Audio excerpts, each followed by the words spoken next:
Jenny-Jaymes and our sidekick Christian Cano, partner in crime, is coming up next.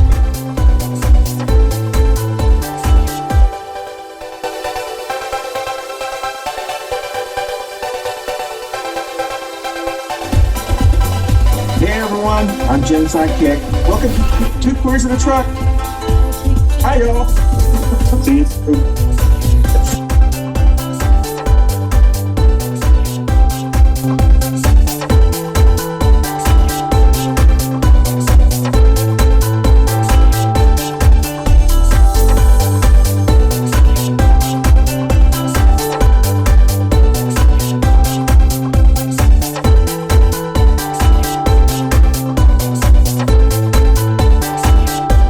A little summer music going on here at Two Queers in a Truck. It is definitely summertime, most of the northern hemisphere. It's not been super hot here for us, but Two Queers in a Truck. How you doing, Boo? Good morning. Happy end the last days. Well, we still got 2 more months technically for summer, so. Oh, yeah, I mean, in for people that don't know what the Charlotte weather and climate is like, it normally, like, we'll get these different midsummer dips in temperature and rain like we're getting this week and or technically last week, since this will drop a week later, because it is going to be August 9th when you're seeing this show for the first time. And August the 9th. And so, yeah, it usually heats up around the third weekend of the month, which is Pride weekend here in Charlotte. And then it stays pretty consistently hot, up until mid to late September, because what I moved here in 2018, it was well over 90 degrees every day, even into the first week of October. Yeah. That is, the weather patterns here don't vary just a whole lot. But honestly, it's just one of those things that you just get used to. But it is a lot different than other places I've lived. So it's not quite as windy as Amarillo, and it's not quite as hot as most of Texas. So, we just talked about that off the air because we're both. Yeah. If you watch this for the very first time, you don't know that both of us are former recovering Texans. That's a polite way of saying it. we're all better now, and yeah, exactly. I don't even refer to Texas as my home state anymore. I say birth state now, or a place I grew up in. But this is Two Queers in a Truck, and we'll get right into it. I mean, of course, it almost seems kind of anticlimactic. We're getting used to a former president getting indicted, so this is the third set of indictments that dropped yesterday, last evening, actually, in a very dramatic 5 o'clock rush hour. 5 o'clock if you're on the East Coast, 1 o'clock if you're on the West Coast. But the big Jack Smith indictments for a lot of the January 6th election tampering type stuff, for a lot of the related charges. These are the serious ones. These are the ones that can invoke the 14th Amendment, which would virtually, if he is convicted and found guilty of one or all the 4 charges, would effectively end his presidential campaign. It would be over. He wouldn't be able to run for president anymore. And so these are the ones that obviously drew a lot of reaction from Fox News, an entertainment company, and most conservatives were clutching their pearls and saying, "Oh my!" And they had a tough night last night. There was 2 types of drunk people, pissed off Republicans and conservatives, and conspiracy theorists were having a tough time last night. And people that want to see him go to prison broke out the bubbly. There was a lot of mimosas spelt, I'm sure, all around the country. It's celebrating. There was a lot of indictment celebration parties, and it seemed like a higher level, especially on Twitter. There was 2 types of camps. So I don't know how much you looked at social media last night in your undisclosed location, but it is newsworthy from the fact that these in many ways, are the most significant charges politically, whereas the others are more obviously the nuclear secrets and the top secret kind of stuff would probably have the longest sentences because you could target any one of them if found guilty. I think some of them carry a charge of 20 years of life, like he could spend the rest of his natural life in prison, which that also probably sucks too for him. But these are the ones that are people are saying, oh, this is a political witch hunt and all that. But I don't know how you feel about it. Yeah, I agree with you, Jenny. It is, it's the third charge. There's possibly two more, maybe another one in New Jersey. I don't know if that's going to happen, and also the one down in Atlanta. So there could be up to 5 indictments, which is just crazy. I mean, 1 should be crazy, but 5 is crazier. And I agree with you. I think his conspiracy nuts, the MAGA ones that believe it's persecution, all that kind of stuff, very, very few of them are ever going to change their mind. But the one thing that I don't think the Trump camp has taken into consideration, and I saw this done, I forget where, because when I heard about this yesterday, the fatigue that they're experiencing, it's very difficult for someone to fight a very, very long war. Their attention spans of that group, first of all, they're not the smartest in America, and they're not considered a group of people that have dedicated their lives to something very long, which is why they're MAGAs. And so the fatigue of them standing with someone for that long starts to wear on them. So they will still support him and say to their friends, but there's a fatigue that comes around. And especially Americans' attention spans, it changes it just changes quickly. So I do think that one of the things that's going to happen is the fatigue of them doing this every single indictment, because it's already difficult to explain to your friends, even if you're a MAGA, they're coming after him. But after the first, second, third, and then the fourth and the fifth, at some point, even delusional people start to go, all right, I'm getting tired of this. So I don't know. So I just think that the likelihood of their fatigue kicking in rather than ours, it's more likely they are going to fatigue.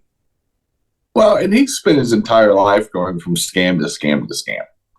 He started by rolling his brother for most of his inheritance and his family, and he's just gone from bankruptcy to bankruptcy to divorces and infidelities. As this guy's spent his entire life doing the wrong thing, and has had very little actual success. This is a guy that is a eternal sociopathic con artist that was way out of his depth to be president. It was seen come throughout his presidency, especially in his early days, like his first year or two, when he went through,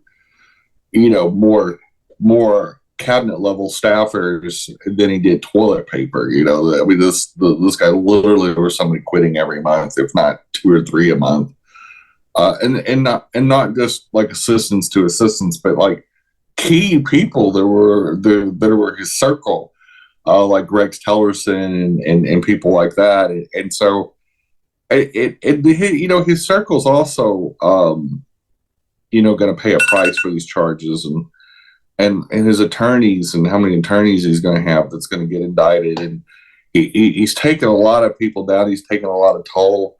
There is definitely a fatigue, and I think it's showing in the lapdog conservative media like Fox that is just literally besides themselves. Like the reactions last night was childish and reactionary, and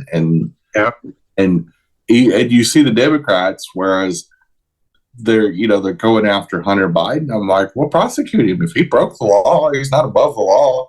If he's got connection to President Biden, lay out the evidence, take it into a court, Exactly. lay out the evidence, have the hearings. We could pass on, MTG showing the nudes of him. I don't think that's necessary, but I think that, well, she needs to see someone naked because she probably hasn't in a long time. From what I understand, she gets around, so I think it's probably just. Oh, that's a good point. Yeah, that's a good point. Figures Club down there in Dalton, Georgia. But honestly, I think they're paying a price, and a lot of they've tried to fatigue us. I think the fatigue and the exhaustion and the mental. I mean, to sit there and vouch for an idiot like Trump that has always skirted around the law, that's always bragged about it, and he's bragged about how stupid Republicans are. And he did this well before. Exactly, Jenny. Exactly. Even himself has said these are the dumbest people. yeah, and he's repeated that, and these people, of course, they got a stooge that'll say anything and do anything to hold power and stay out of prison. So it's a use situation amongst the leadership of the Republican Party. They've got a guy that has no moral compass, that doesn't give a shit about anything, and he'll say the craziest things that they've been thinking for centuries. And they've got a guy that's so unhinged that decorum goes out the window the moment his mouth opens. We do have to go to the next topic, which also involves crazy churches and stuff. So there is a Florida family found guilty of selling a bleach cocktail as a fake COVID cure through an online church, air quotes. First of all, there's no shocker because conservative Christians have always sold trinkets. I mean, the 900 Club or 700 Club. Pat Robertson, hopefully he rests in piss. You got Jim Baker selling buckets and calling them some kind of survival kit. And so they got arrested recently, and but was selling some kind of cocktail that was all natural with bleach in it, and it just, the fact that people bought it, and they, I don't know if they disclosed the bleach, Kool-Aid / Jonestown kind of cocktail, or I mean, obviously, conservatives fall for things like this. They fall for every religious scam, every, and I'm talking about the rank and file Joe Sixpack conservatives. Especially the Bible bigots.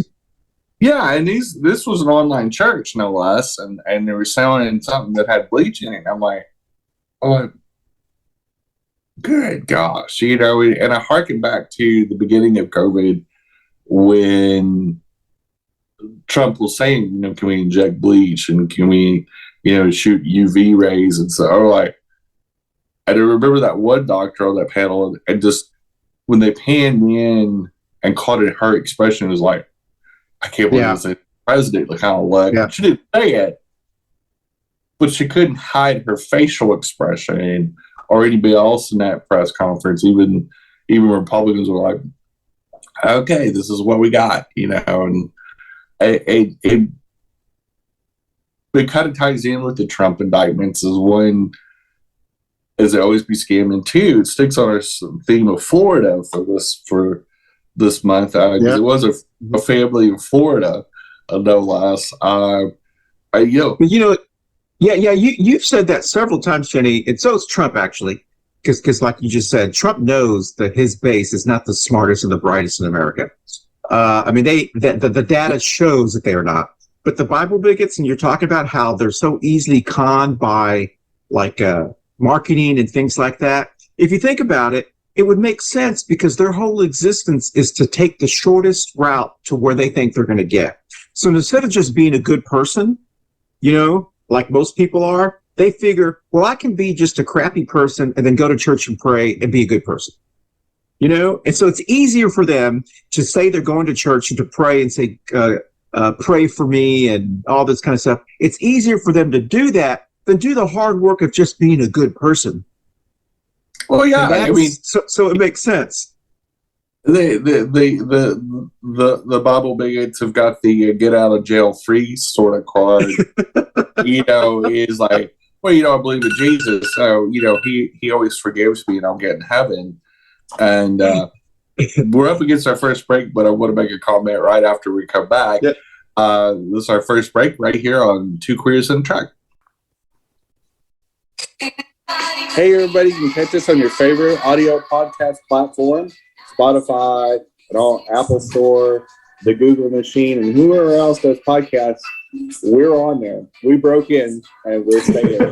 So enjoy the Two Queers in the Truck on your favorite audio podcast platform. Thanks for listening or watching. Bye-bye. Happy time. And we are back, but they use that as a deferral to higher power, is to not blame their sky fairy, but they use it as, well, it's in the Bible, so you know, exactly. I immediately remember that you need to, and it's pretty amazing how they'll quote some version of John 3:16, and just like oh, you know, it's like even people like Jimmy Swagger, you know, when he got caught with his sex scandal. I have sinned. I have sinned. Yeah, they get up on, you know, TV or whatever, and got all puffy faces because they've been crying, you know, maybe Visine tears where they squirted it in their eyes right before they went on camera. But, you know, it's so informative. It's so ridiculous. People will still donate to fools like that. They'll still, and that's what's weird, is how people followed Jim Baker after he got out of prison from North Carolina and South Carolina and went to Missouri, where he ended up. It's wild. It's wild how they'll fall for the same crap over and over again and wonder why they live in $30 million homes and $50 million homes like Joel Osteen, and they're dead broke. When they want to retire, they can't. They've been donating. Some people donate 30-40% of their income. I'm like, they'll be eating peanut butter and jelly sandwiches and dollar store chips while these people live the life of the rich and the shameless, you know. Speaking of fools, is Missouri Republican doubles down on his own excuse why Missouri Republicans insist on keeping child marriage legal. In the state of Missouri, an adult can marry a girl as young as 12. And the dude that was doubled down on it was, they were in a hearing talking about this, and it was kind of a segue from some new terrorism of gender affirming care. And the dude, first of all, has a hideous looking porn stash. His name is Mike Moon, which sounds like a demon creation. The Republican is saying, you know, if the parents consent, and the parents should have a say, and if they want their 12-year-old daughter to marry, well, that's okay. And if she's willing to get married and have, you know, a marital and sexual relationship with an adult male. And not only is that batshit crazy, I can't imagine any 12-year-old being married, boy or girl. Mm-hmm. They're 12. You know, they're eating like fudgy sickles and playing Pokemon and things like that. Oh yeah, by the way, you got a wedding on Saturday. And just to protect the guilty child rapist, then typically when a 12-year-old gets married, it's to, you know, their neighbors, you know, or something like that. Some grown ass, like a Jason Bobbert, for example, you know, they've been having sex for years, starting when our famous Congresswoman Bobbert was like 14. She saw his genitalia in a bowling alley and, got pregnant at 17. And that's the base. That's the Republican base. I saw that in Missouri all the time. So I'm not shocked that this guy's from Missouri, or as we like to call it, misery. It's that mentality. It's that crazy cult, religious, conservative thing that just runs through the veins in Missouri. And it's that Midwestern weird, if it comes from somebody, trying to affirm their craziness with religion or conservatism or patriotism or whatever, well, they got to be right. They love America. They got to be right. And just going, well, if that's what it is to be American, then we need to really look at and take stock. What is American? What is patriotic? What is affirming? What is, family values? Because, to me, I can't imagine somebody saying that in a public hearing that was also televised. And the dude did the person get any pushback from anyone? I mean, did anyone? The Democrat that was quizzing him on it because they were on a committee together. Yeah. The Democrat was twisting off. He was going, I don't know why you guys are fighting changing the law to 18. And why anybody should marry a 12-year-old girl or 14 or whatever, a child, a true child. This isn't 17, and a half, or somebody that physically, looks like an adult that's 6 months from being able to buy cigarettes or whatever. Somebody that could technically graduate early and probably start college at 17, like many people do. This is a child. This is a child that isn't even old enough to get a provisional license, driver's license. This is a absolute child, and just because they can get pregnant, and just because some people think they should be able to get married if the parents consent, doesn't make it right. And the reason I asked about the pushback, Jenny, because the argument that you were making, that you said that this state senator was making, is the exact opposite of what they're saying about transgender kids. So basically what they're saying is parents should be able to make that decision. The child understands that decision. It should be between the parents and the child. And that's the transgender kid argument. Yeah. Yeah. And it's not lost on Republicans that it's okay if parents pimp out their child to the child's rapist. Exactly. Because every one of those scenarios is where an older man, an adult male, sexually assaults a 12 or 13 or 14-year-old child. And the loophole is that if the parents consent and they protect the child's rapist, and especially if the young girl gets pregnant, that they marry them off. And this happens all the time in river Kentucky states like Missouri and Texas and places that have these laws in place. And there's 43 states that still have child bride laws. And in every instance, it's always Republicans shielding those laws.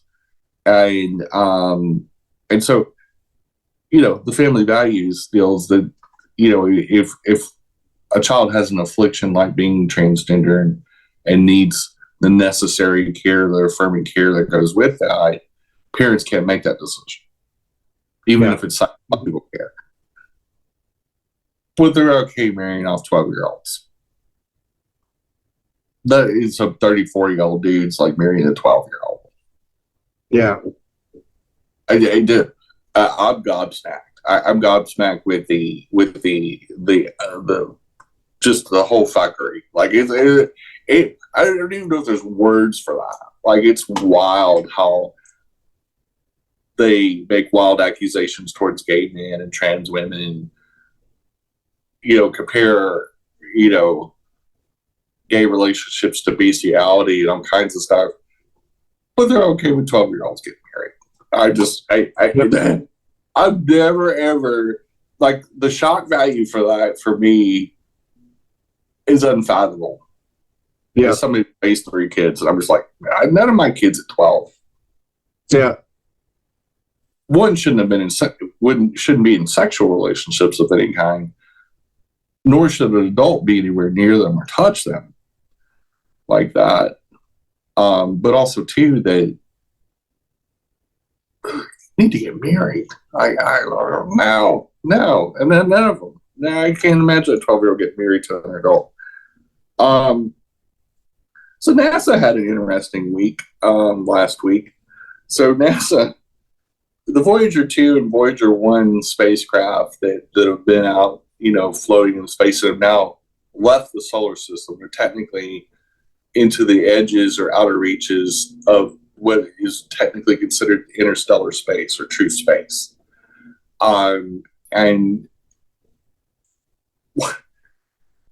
they're still constantly communicating with those probes, and the Voyagers send information back and data back, and we send commands occasionally out to that. Well, they sent a command out last week, but the command was actually wrong.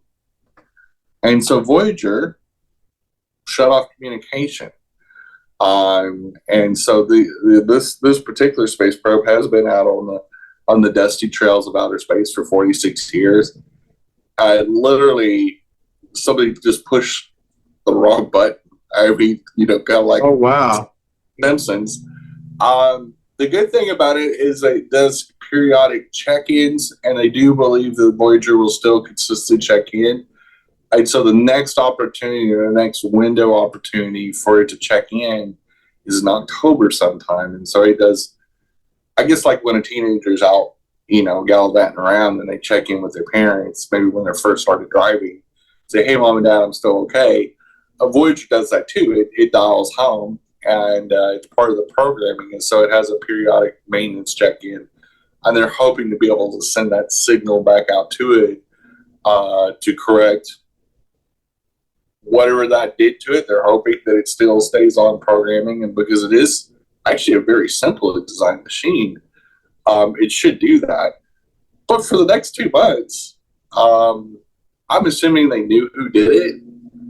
I'm also assuming that they were now a former NASA employee, because not only is Voyager 1 and Voyager 2 both in interstellar space and sending back just amazing data, but now Voyager 2 is not going to send back for about 2 months. So hold on a second. Let me understand this correctly, if I understood you correctly. So someone screwed up on sending them a message, and it turned them, accidentally turned it off. And how long has it been off? Just a few days. Okay. I mean, they caught what happened. Okay. Based on the reaction of Voyager 2. Okay. And so you could, obviously, I'm assuming they have a system that tracks and keeps the receipts of everything. Sure. Yeah. They track everything that comes in. Hopefully, it's not like a kitchen appliance where you, like a juicer or something, where you had an instruction drawer, but you threw away the instructions. NASA did do that with the Apollo designs.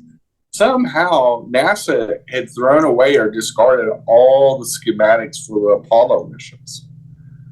This happened years ago. Yeah, it happened during the space shuttle years. They're like, we're never going to build another Apollo rocket and Apollo missions, and so we're never going back to the moon. And so somebody just took it upon themselves to take it out to the dumpster and say, we don't need these pesky little historical documents. We're never going to build a rocket again. And then up with the idea to retire the space shuttles and build the Artemis program, going back to the moon. And so everything they've designed from Artemis is from scratch. Okay. Some 80-year-old engineer going, I think we turned the screw that way, and we plugged in the Knudter valve this way. which is really delayed Artemis. And because they literally, when they began the program, they realized, hey, Bill, where are those, those Apollo schematics that we should have kept? Yeah. Oh, we put those through the shredder years ago. And, and it's really kind of fabulous. And it's both scary and frightening. And I know if I was a pilot of any spaceship for NASA, I'd be going, I don't know if I'm going to go up in that Artemis rocket. Yeah. Those one-way trips to the moon aren't very fun. Anyway, we're up at our second break, and we'll be right back with some more Two Queers in the Truck. Hey, everyone. Thank you so much for watching us on Two Queers in a Truck. Don't forget, you can watch us anytime at your leisure on our video podcast platforms like Facebook and YouTube. But you can also listen to us, either this show or any of our past shows, on our audio podcast platforms like Apple, Amazon, Google, Spotify, and all of the other ones. So once again, thank you for watching Two Queers in a Truck. I hope you enjoy our show. And we are back. But yeah, it is pretty funny that such silly things that you would expect maybe in an office setting, hijinks like that. You really don't expect super nerdy people with all these science degrees and that are piloting basically our version of the Enterprise. And I don't know, they almost like they left an intern by themselves. It's, by the way, just remember to write this down real quick. This is what you need to send a Voyager to, whatever the day comes. And they go, damn it, I didn't write that down. Well, I think this will be close enough. And they send the signal. Exactly. Whatever commands they send, I'm like, you don't even know what to react to that. But I'm assuming they had a really bad hair day on that day. So, Bobbert's son, Barbie Bobbert's son, the oldest son, they got the girl pregnant. She got quizzed about it in an interview recently, and was real nonchalant about the premarital sex thing, because obviously he knocked her up out of wedlock, and I'm assuming they had a shotgun wedding. I don't know how, I've never really tracked that too closely, other than the laugh about the fact she's going to be a 36-year-old grandma. But one of the reporters was asking her, well, according to the Bible, and you live by the Bible according to you, is more or less, and I'm paraphrasing it, is how do you square your religious beliefs with your son having premarital sex? And she just basically dances around and more or less says something stupid, but kind of just runs a word salad together, more or less like it is what it is. And there's always a loophole in the Bible kind of thing. Well, kind of what we were talking about earlier. And it's really amazing how, somebody wants to get gay married and the world's melting down. Her and her ramen shaman boyfriend and all the evangelicals just about die if somebody's going to have a gay marriage. Like it's going to cancel out some straight marriage somewhere. Like we're going to run out of marriage certificates because two dudes get married. And it's completely against the Bible. But her own son was out philandering around, knocking this girl up. I think it was like 14 or 15 at the time. I think it was 14 she got impregnated. Super, super young.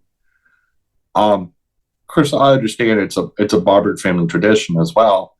But, here again is an older, creepier Bible bigot dude that has no value for life and is wielding guns on Christmas cards and things like this. And they act like a bunch of fools And at some point, you would think the Christian church that they belong to would go, kind of scratch your head and go, maybe we should say something about this. Maybe, there should be a public admonishment, because they're so quick to condemn certain kinds of people. So quick to defend the police when they shoot another black unarmed motorist, so quick to defend the police. Oh, well, looked like they were going to run, looked like they had a gun, and it was really a cell phone. These people are supposed to be trained to discover this sort of stuff. Definitely the people that should have the ability to make critical calls, they'll defend like they just picked up a gun at Walmart for the first time and they're out patrolling, and there's always this forgiveness for the horrific things that they do and their ilk does. Just like all these child rapists, and that are pastors of churches and things like this. But it's so weird how the forgiveness is an ebb and flow with these people. Like all of a sudden, we're the scourge of the earth. We're bringing down society as we know it. We're bringing on the last of the days, and Revelations, and the four horsemen and all of this kind of stuff. They're all loving God that's just going to nuke the entire planet and call us all back to heaven or Valhalla or where we're supposed to be going. But it is good, Jenny. It is good in a way, even though try to put a little positive spin on it. It is good for the world in America and Middle America to once again see the complete hypocrisy of trailer trash like this. Yeah. I mean, it is. I mean, we know you see it. We know it exists, but it is good because it reminds us, if there's anything positive about this Trump era, this crazy ass Trump era that led into the Bible bigot DeSantis era, if there's anything positive about it, I hope when we get through this, because we will, when we get through this, we will remind ourselves we can't do this. We'll forget it in 20 years and we'll repeat it again.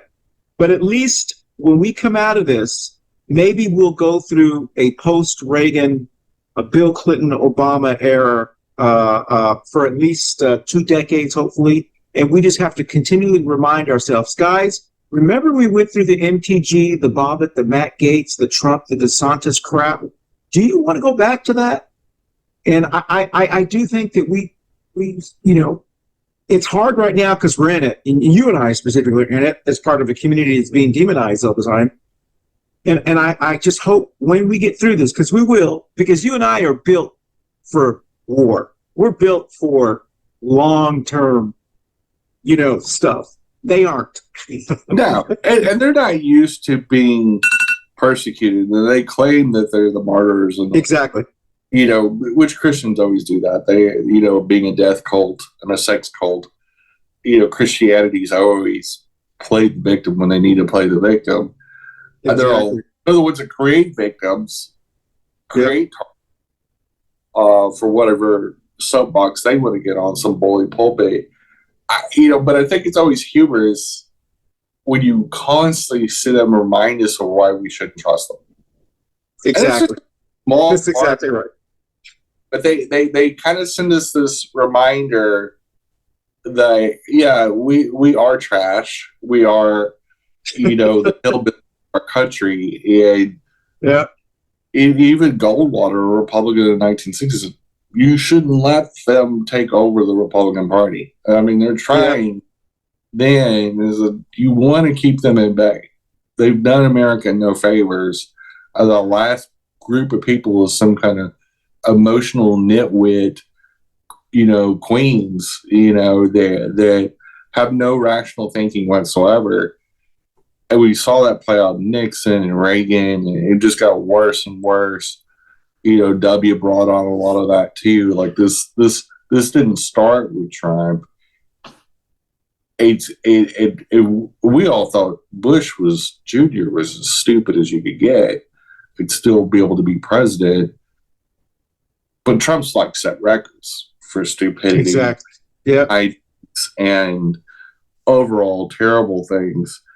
But speaking of hijinks and stupidity and racism, Governor Dukakis, has a guy by the name of William Allen that's been a known racist and actually is also child trafficking a 14-year-old girl as well, which is no shock for anybody that's a conservative or Republican.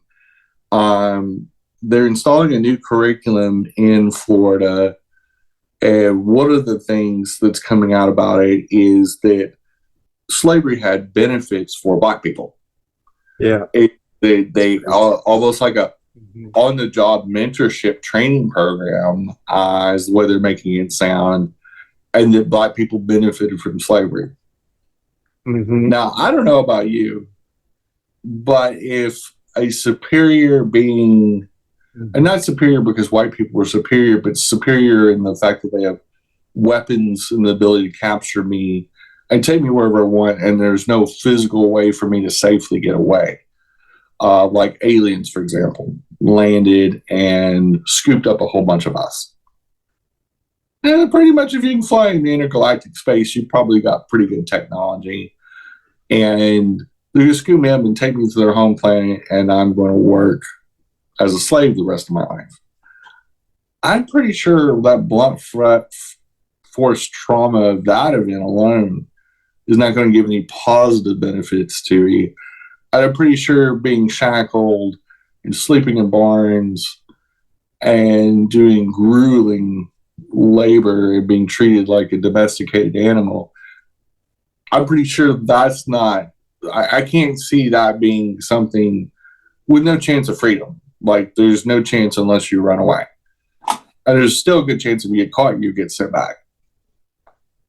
I can't see that as being a positive experience. I don't know. I know it's been a long time since we had official slavery in this country. But I'm going to go out on a limb and say it seems like a pretty negative experience. It doesn't seem like a day at the spa. I'm sitting here thinking there is nothing sounds enjoyable about what white Americans, and then they start saying, well, Black people sold Black people into slavery. Like, it doesn't matter if they got sold. The fact that white people on this end, including some of our presidents, including George Washington, our first president, bought them. Mm-hmm. They created a market for this and started bringing them over. The first ones hit, our American shore in 1619. And we kept doing it for a long, long time, for over 200 years.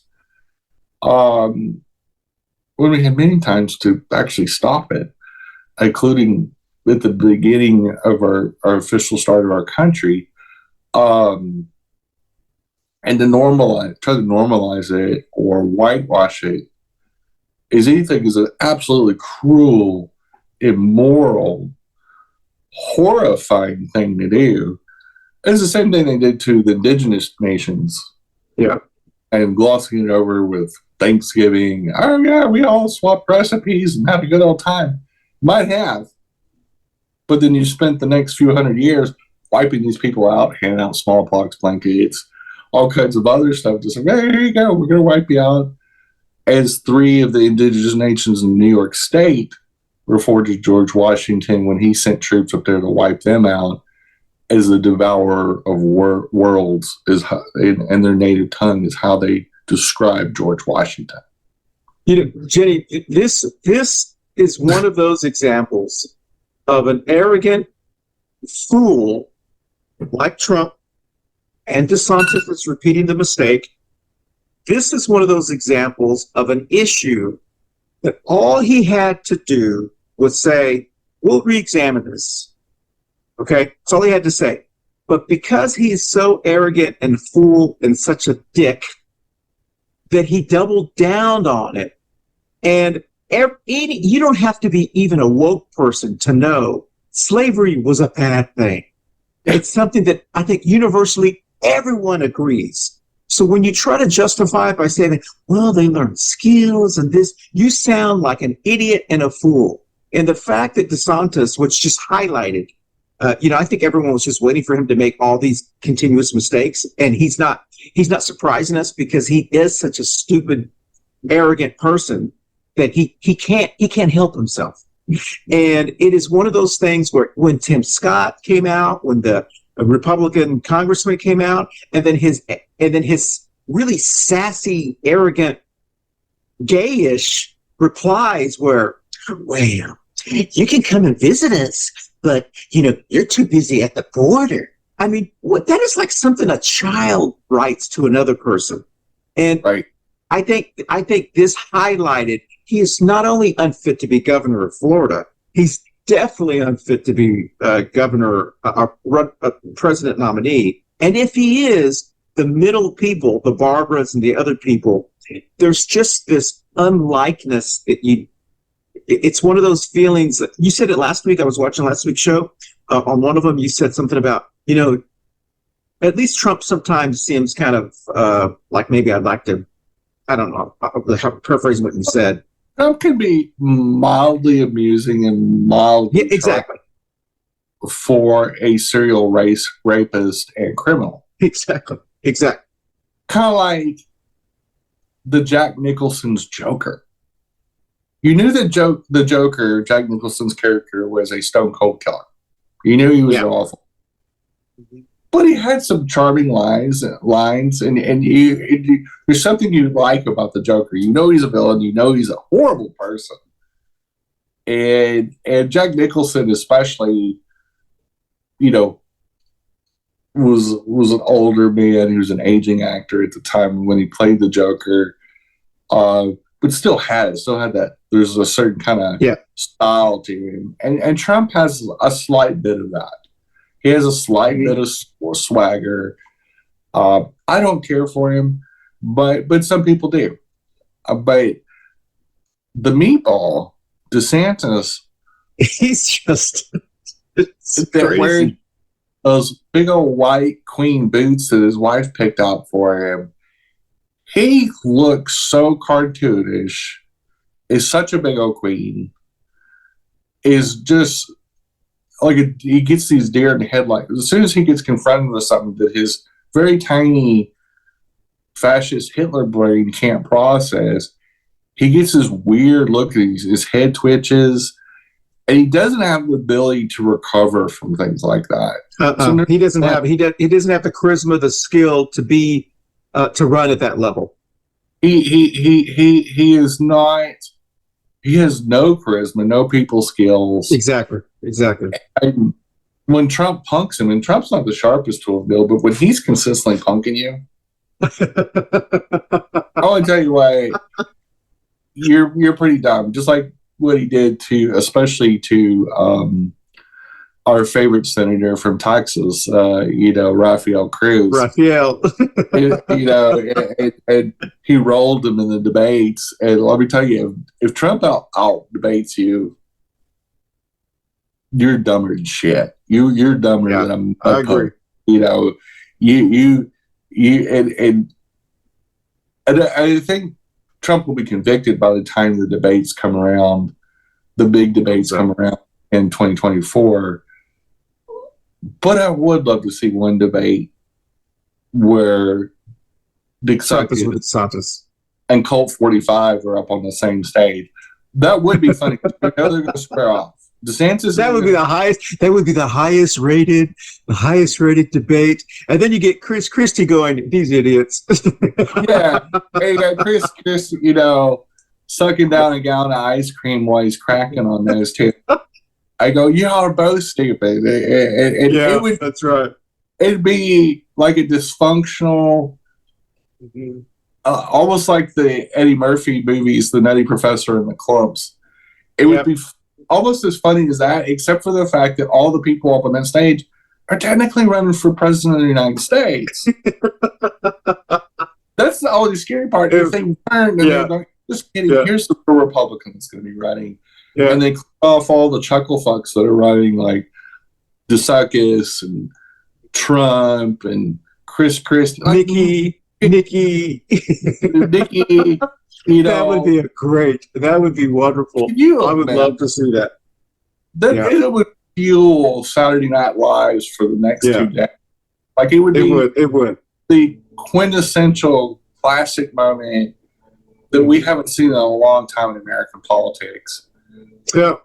Because the Democrats weren't that funny. Yeah. There wasn't anything interesting because we all knew what was at stake. We really wanted whoever claws their way out of that pack has to beat Trump. We have to get rid of Trump. So it was more serious of tone, and plus, you know, towards the end of the pandemic too. But now that we consider the Trump, you know, the COVID to be behind us, this clown car of just absolute clowns, like historically a collection of just idiots and criminals and liars. It's just going to be fun to watch. Even with it would be fun. Praise, it's still going to be fun to watch. Yeah. But we are at the end of our show. In fact, we went over just a scooch. And we will dance our way out. So innocent now. And But you lied so soon. bye, baby. When I met you in the Babu. summer. Oh, hold on a second. I can't find my button. Hey, y'all, thanks for watching Too Quick to the Track. I hope y'all stay safe out there. In the parts of the country that are extraordinarily hot still. Keep you hydrate and keep as much aid and safety as possible. Bye, Boo. Have a great week. Babu, have a good week. Hey, thanks for watching Two Queers in a Truck. And Christian and I just blathering on about craziness in the world today. Y'all be safe out there. There is a lot of Republicans on the road. That's right. Have a good week out there. Bye.